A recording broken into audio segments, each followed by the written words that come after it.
Hi guys, இன்றைக்கி நம்ம butter garlic chicken பண்ணுறது எப்படி அப்படின்னு பார்க்க போகிறோம்.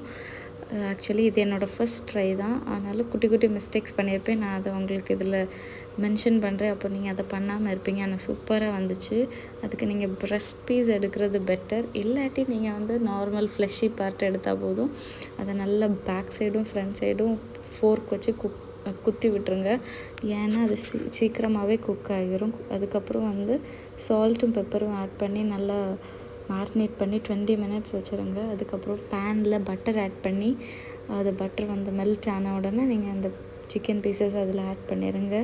நீங்கள் வந்து க்ளோஸ் பண்ணி குக் பண்ணுங்கள். இல்லாட்டி கையில் வந்து நிறைய காயம் ஆகிரும். ஆல்ரெடி நான் நிறைய வாங்கிட்டேன். ஸோ வந்து நான் க்ளோஸ் பண்ணி தான் குக் பண்ணேன். ஆனால் நான் இதில் வீடியோவில் ஆட் பண்ணலை. நீங்கள் வந்து க்ளோஸ் பண்ணி பேக் சைடும் ஃப்ரண்ட் சைடும் 5 மினிட்ஸ் வச்சு லோ ஃப்ளேம்லேயே குக் பண்ணுங்கள்.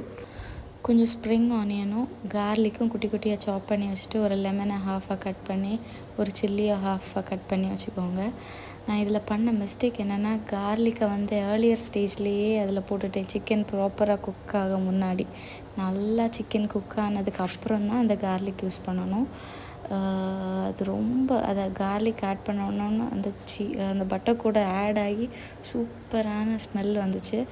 அதுக்கப்புறம் வந்து நல்லா குக் ஆனதுக்கப்புறம் ஸ்ப்ரிங் ஆனியன் ஆட் பண்ணி சீஸ் ஆட் பண்ணிக்கோங்க. சீஸ் ஆட் பண்ணிவிட்டு அதில் சில்லி ஃப்ளேக்ஸும் ஆட் பண்ணி அதை நல்லா பேக் சைடும் ஃப்ரண்ட் சைடும் அதை மேரினேட் பண்ணுற மாதிரி போட்டு ஸ்டவ் ஆஃப் பண்ணிக்கோங்க. சூப்பரான எம்மியான சிக்கன் ரெடி ஆகிட்டு உள்ளெல்லாம் ப்ராப்பராக குக் ஆகி நல்லாவே வந்திருந்து. நீங்களும் ட்ரை பண்ணி பாருங்கள்.